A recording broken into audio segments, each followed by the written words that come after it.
Hello, all. I'm Coach Dana. Welcome to week 4 of Fitted for this season.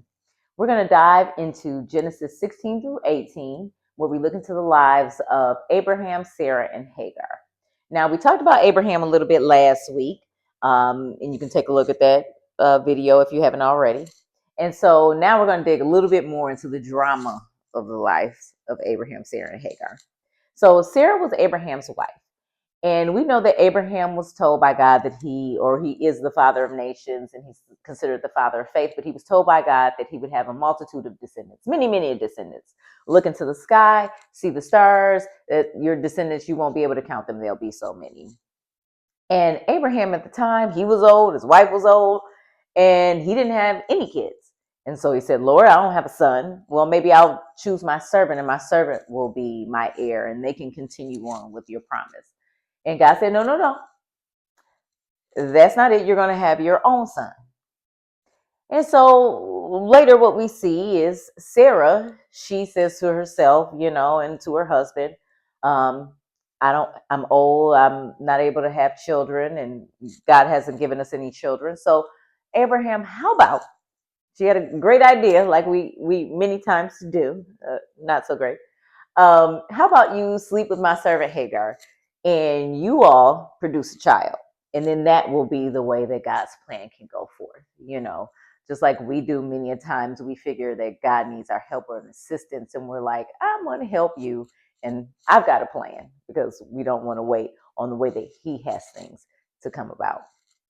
So fast forward, play the tape forward in Sarah's life, her decisions or her choices, we see that have almost like immediate consequences for her family, for herself personally in her life. It ends up affecting her emotional and mental health in her family situation. We see it further go on to disturb her husband's life, and to disturb generations, and to disturb Hagar's life as the servant. They kind of got thrown into this situation. And we see it have an effect on generation after generation after generation, all because someone made the decision to do it their own way instead of God's way. And it's because many times we see that God gives us promises or things that are going to occur in our life, and we've deemed them impossible. And that's what Sarah did. I don't fault her. She looked at her old age. She looked at all her external circumstances and said, by all science that I know, by biology, I'm older. This is not going to happen. Let me find an alternative way. But just like we see so many times within the Bible, God comes through on His plan. He comes through on His promise. And she does end up having a son. And you guys can read further into Genesis and see how that all comes about. But so many times we deem that things are impossible when God says, is there anything too hard for me? Now, if we can see Sarah, who is, let's just say, the age of our great grandmothers at that time, have a child, which is by all sense of science and biology, we would say is impossible. What are the things in your life to God? Those things are not impossible to God. So we're going to dive a little bit into your views of some of the things and the limits that you have in your life. Much of our life today is a result of us trying to help God. It's like we think that He forgot how He designed us, or we try to assist God. Maybe he forgot what time it was. He forgot where I was in the journey. I know He's busy. He's got other things going on. So I'm going to help a little bit and do my own thing. We find ourselves doing that many a times.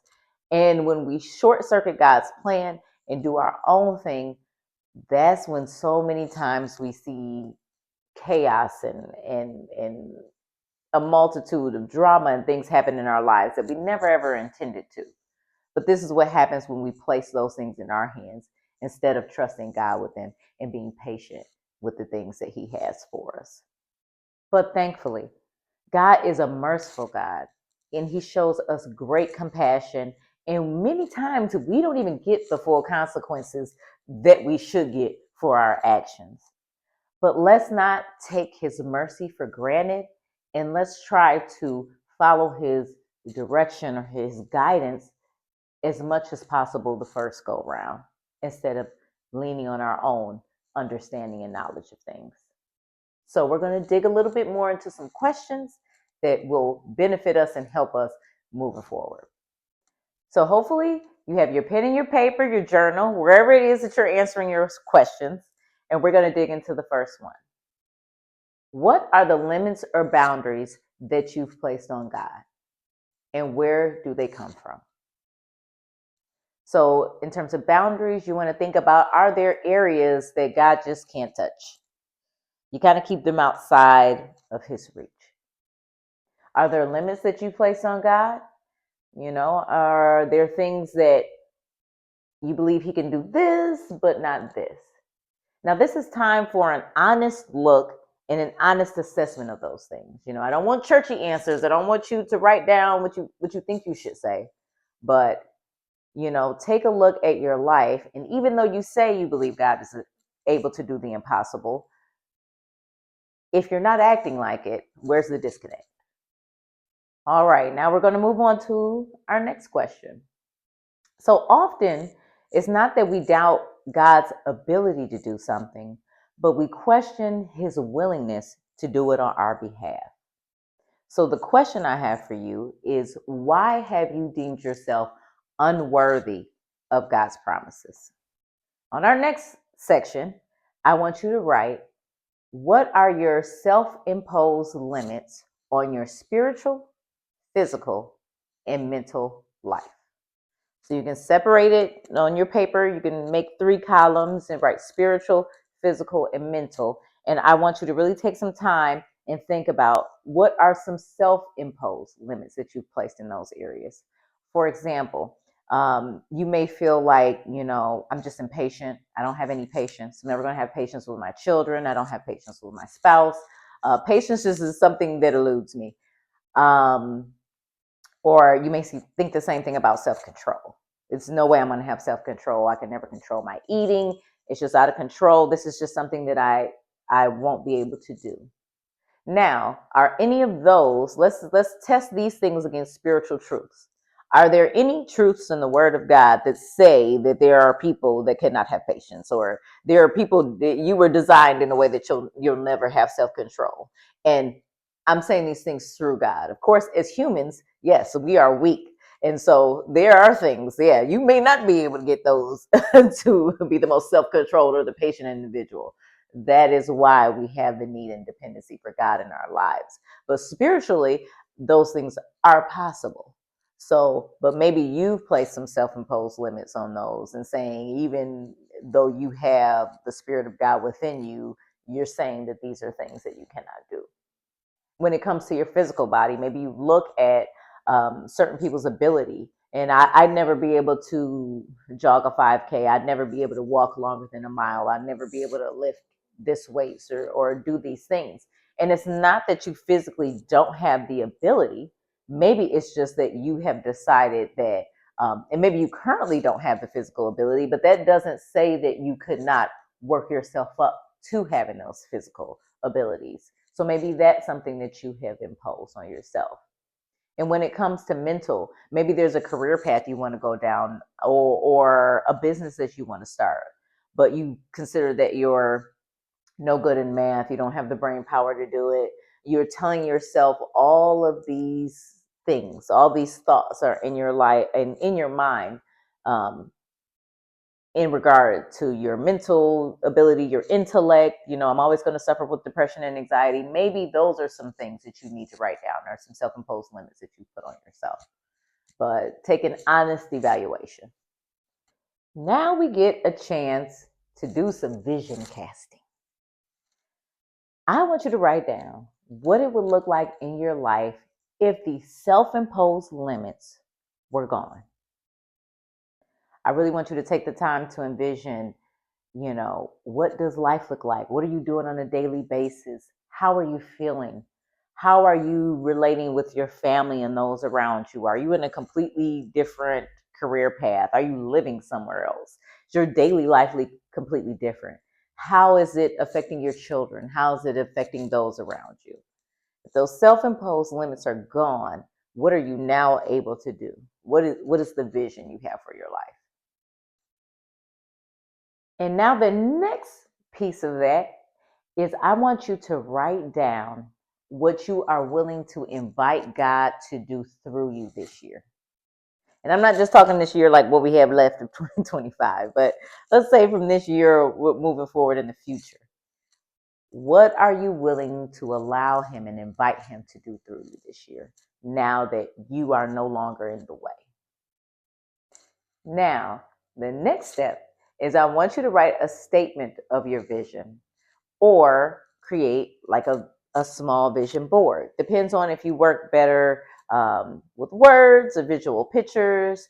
I'll put a little picture here that will show an app that I use to make a little vision board that you can keep as a widget on your phone. It's very helpful. So anytime you open your phone, you can take a look at it.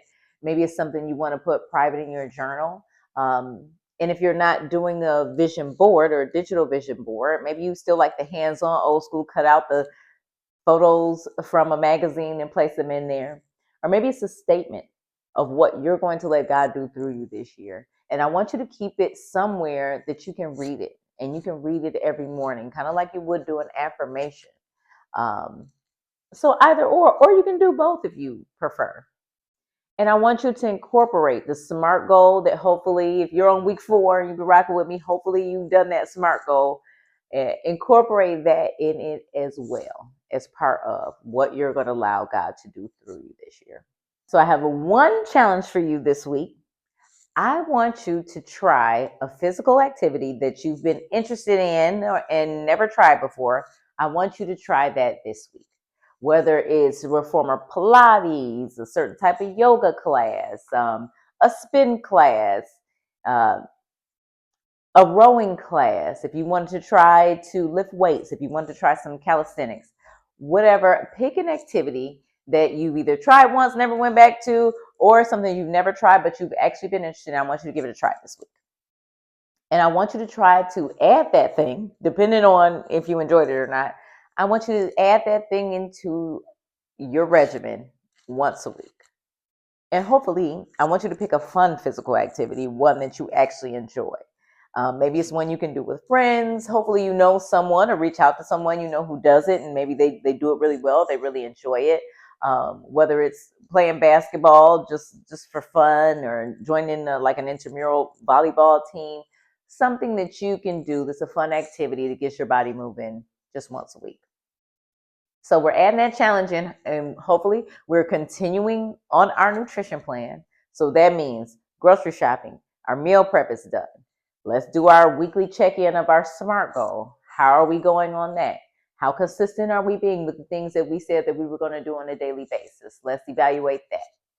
And for my folks that followed the cardio plan that I introduced last week, where you were doing 50 minutes of cardio a week, this week we're going to bump it up to 75.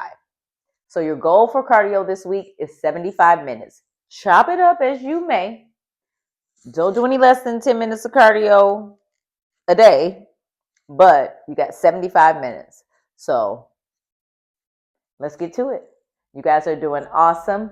I can't wait to see you on week 5. Thanks for sticking through and staying consistent with things. All right, have a good week.